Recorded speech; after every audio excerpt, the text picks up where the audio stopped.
Kota Medan. Aku dulu sempat memberi pelatihan di kantor Pas Pampres, diundang resmi. Waktu itu masih Doni Munardo di situ. Memberikan pelatihan 3 hari untuk Pas Pampres. Kau bayangkan, itu aja mereka minta. Bagaimana mereka tingkah laku Pas Pampres di tengah masyarakat. Jadi jangan ada kesan angker. Tidak boleh orang melihat mereka angker, itu tidak boleh. Mereka harus penuh senyum, penuh keramaian. Jadi aku rasa ini yang Pas Pampres di Medan ini udah agak kebablasan. Karena yang dia bela, katakanlah dia berdalih itu keluarga presiden, dan itu ada SOP-nya. Tetapi ini dalam konteks wali kota. Dan di kantor wali kota juga kan kejadiannya. Nah, jadi aku rasa itu satu hal yang mengganggu perasaan kita. Aku belum tahu lagi kan ini. Apa alasan penolakan daripada wali kota ya untuk tidak bertemu dengan wartawan sehingga akhirnya turun tangan para satpol, para polisi atau Pas Pampres? Apa yang ingin dipertanyakan oleh? Tidak bisa diterima untuk doorstop. Doorstop itu artinya wawancara langsung. Iya, apa? Tidak mau terima. Nah, itu yang dikatakan saya kebablasan, betul. Kira-kira pertanyaan yang akan diajukan wartawan itu tentang apa? Ya, kalau saya bilang tadi tentang Konfirmasi, Bang. Konfirmasi tentang dinas pendidikan yang dijanjikan segera honor itu ya. Sebelum puasa itu dibayarlah gaji-gaji honorer guru itu karena mereka membutuhkan. Tapi Bang Alis, itu Ya. tidak menyangkut konten, apapun kontennya. Kalau orang wartawan datang dan dia ada waktu, apalagi dia punya janji, dia harus penuhi. Ya, lagian pun yang akan ditanyakan pertanyaannya saya berkasus kan. Iya. Ya kan cukup bilang barangkali ya yang sekira kita telah lanjut ya atau apapun. Kan nggak payah. Bang Alis, masalahnya begini, aku rasa dia pening. Sebelumnya dia pergi ke Belawan. Ada kasus. Habis itu di Sentral, banjir, pedagang protes. Di Belawan juga kena banjir. Kemudian di mana-mana orang ribut. Sungai Badra penuh sampah. Sampah mana-mana bertabur. Sungai Badra penuh sampah tuh. Nah, dia nggak siap untuk menghadapi seperti ini. Terlalu banyak masalah. Sementara pembisiknya jadi pembusuk semua. Bisa jawab. Itu harus ada yang memberi masukan. Kalau menurut aku cara kerjanya begini. Sebelum berangkat, sebelum diundang, sebelum berjalan, itu anak buah dulu datang. Itu Pas Pampres gitu kan caranya kerjanya kan. Selidiki, bersihkan dulu semua. Yang ini kalau dulu di Pas Pampres bersihkan keamanan, ini dia harus berpikir apa permasalahan di tempat, bagaimana cara keluar, waktu berangkat ke sana, dampingi oleh orang-orang yang mengerti masalah. Jadi dia pulang itu udah ada jawaban yang ada di otaknya, udah ada solusi. Dia tak punya jawaban. Justru itu satu masalah dia nggak punya jawaban, nggak ada yang ngasih jawaban.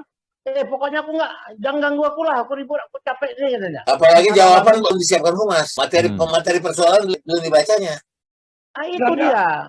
Makanya sebelum berangkat itu dia harus tahu permasalahan, dia sudah dapat solusi. Misalkan banjir, bagaimana banjir?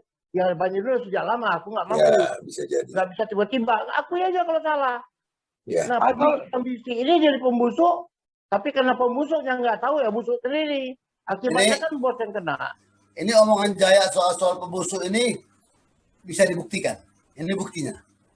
Buktinya buktinya begitu terjadi yang seperti ini di demonstrasi yang pertama, itu muncul di apa? Di medsos. Tim sesnya itu menghantam wartawan. Walaupun tim sesnya itu wartawan. Pecah belahnya. Jadi provokator dia, pecah belah. Nah, itulah yang menggiring, muncul demonstrasi yang kedua, meminta Bobi menertibkan itu provokator itu.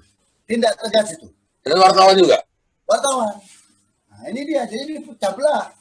Kenapa ini terjadi? Ya karena Bobi masih memelihara wartawan yang seperti ini. Gitu loh. Nah, kan kita udah pernah bicara juga. Pembusuk itu bisa saja dia memberi masukan, tidak memberi masukan, atau mengempang masukan. Itu kan pembusuk kan tugas begitu. Dia tidak memberi masukan yang rusak Bobi. Dia menghampang masukan yang rusak Bobi. Dia memberi masukan yang salah, yang rusak Bobi juga. Di situ memang, ya Bobi ini kan S1 pendidikannya.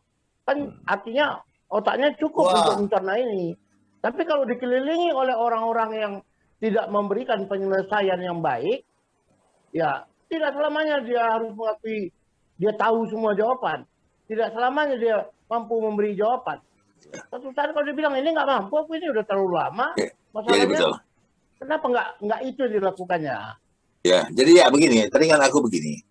Aku pernah satu kali diminta untuk memberikan semacam pendidikan untuk para calon direktur. Asesmen nih, mereka sudah lewat segala macam. Cuma ada satu yang belum mereka kuasai. Ya bagaimana menjawab para wartawan. Ya. Itu ada pelajarannya. Bagaimana? Biasa wartawan juga bukan aku bilang malaikat. Wartawan ini kadang-kadang pun diundang ke ruang press conference, tak ada yang datang, atau ada pun datang, tak ada yang bertanya. Mereka mau bertanya di pintu pas keluar. Kenapa? Karena mereka ingin mendapat berita eksklusif. Bahwa ada satu kalimat untuk dia saja, bukan untuk orang lain. Nah, jadi doorstop itu dilakukan wartawan untuk mendapat eksklusif. Sementara pejabat ini tidak siap menjawab pertanyaan doorstop. Karena kalau di ruang conference, dia bisa buka. Sebentar, saya lihat. Ketika di depan pintu, dia kan nggak bawa apa-apa. Udah itu belum lagi nanti ini, handphone disorong ke mukanya tuh. Mulutnya. Nah, jadi itulah yang kau berikan kepada mereka bagaimana waktu itu mengakses mereka melihat tingkat kegugupannya, tingkat kemampuannya, tingkat mengatasi suasana dalam menghadapi wartawan yang doorstop. Karena semua orang di istana pun bagaimanapun selalu doorstop. Jadi ada itu pelatihan untuk menjawab pertanyaan wartawan di dalam wawancara doorstop. Nah ini barangkali belum dia lalui, jadi dia belum berpengalaman dalam hal itu. Nah coba lah minta sama pembusuknya wartawan tuh, tahu nggak dia pelajaran itu? Tidak pelajaran bab 1 itu pelajaran bab 1000 itu dalam wartawan. Ya.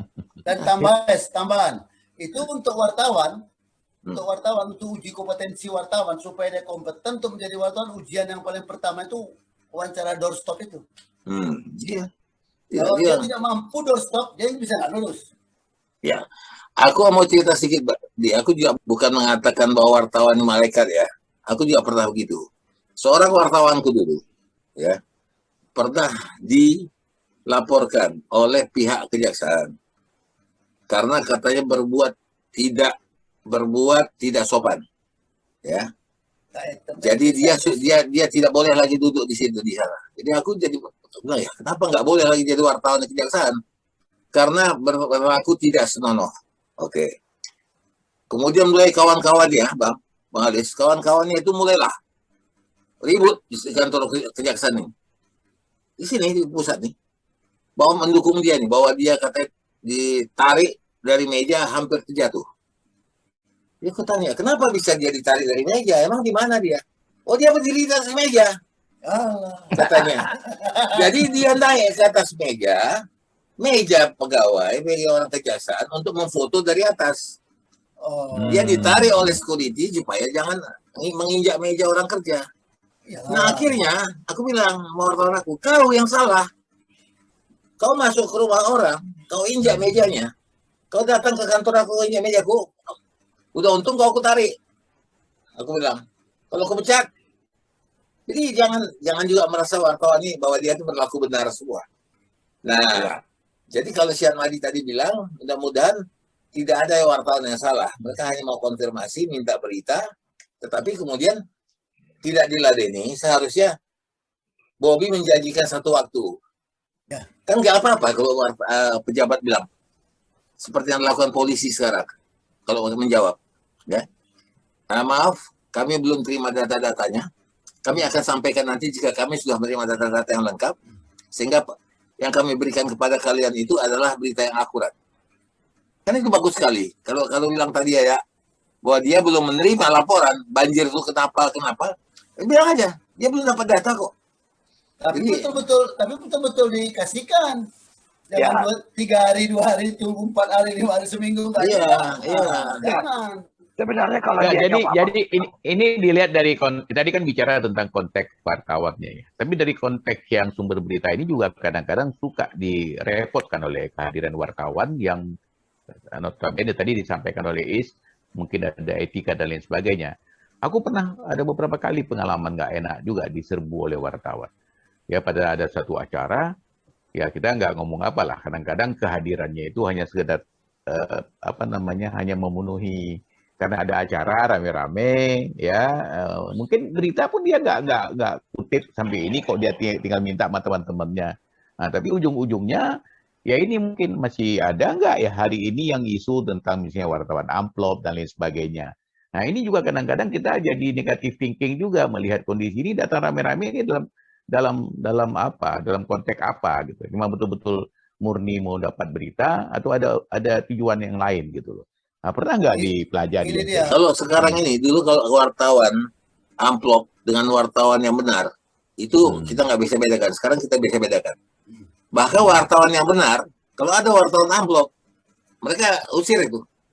Karena kau jangan masuk ke kami, kau siapa? Dari mana kau datang? Mereka sudah menjaga kemurniannya. Begitu. Jadi kalau kita bilang sekarang wartawan-wartawan amplop, wartawan bodrex itu, dia udah ragu juga kalau dia berkelompok sama wartawan lain. Karena yang lain itu jelas punya identitas. Dan orang tuh satu sama lain kenal. Nah, kalau dia masuk, dia malah disisihkan orang ini. Siapa kau? Apa media kau? Jadi wartawan ini yang lapangan sudah bisa menjaga dirinya sendiri. Mungkin tadi bisa melengkapi. Gini dia, Rus. Di instansi, setiap instansi pemerintah sekarang, itu wartawan yang mau ngepost, itu istilahnya kalau apa, beat reporter ya, beat. Wartawan ngepost di apa ya. Nah, di situ, itu punya persyaratan. Yang pertama adalah sebetulnya, itu medianya adalah terverifikasi Dewan Pers. Artinya media itu terdaftar.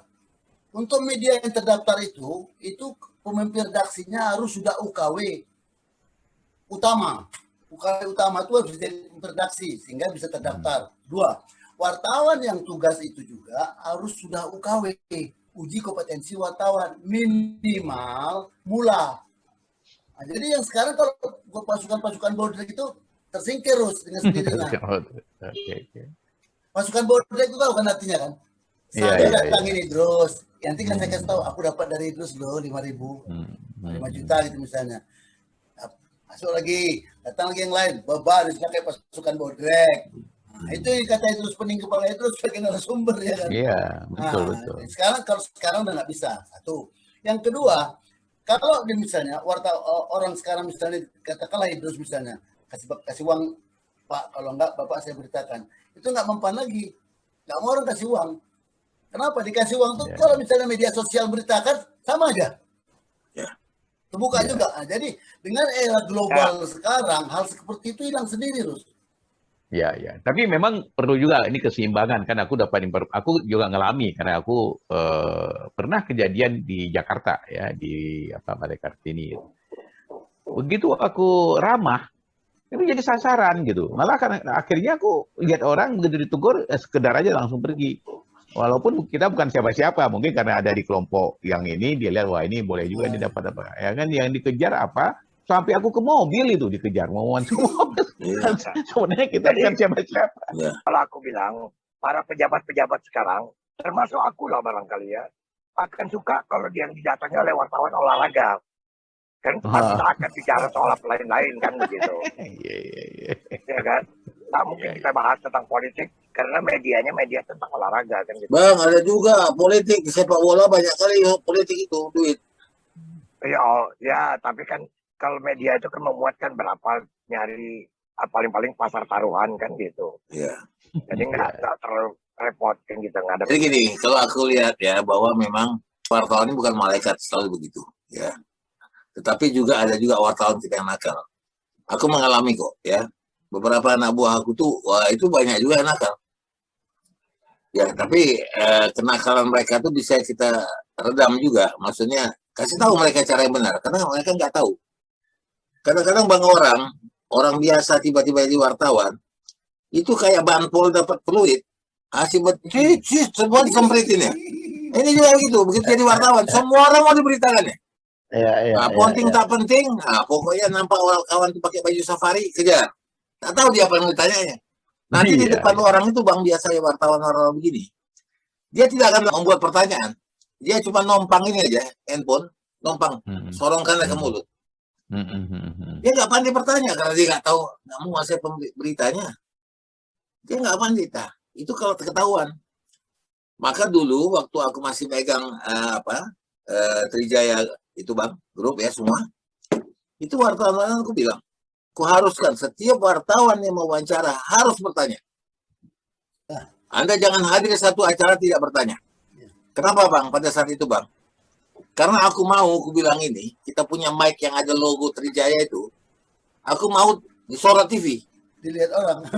Disorot TV, satu. Yang kedua, Anda kasih pertanyaan yang bermutu. Kalau Anda tidak tahu, kita rapatkan malamnya. Kita bisa berdialog apa pertanyaan yang paling baik. Telepon saya setiap saat.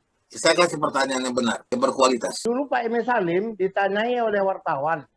Dia datang dari Jakarta mau pergi ke Aceh. Ditanyai oleh wartawan tentang Indorayon. Apa kata Pak Emil Salim?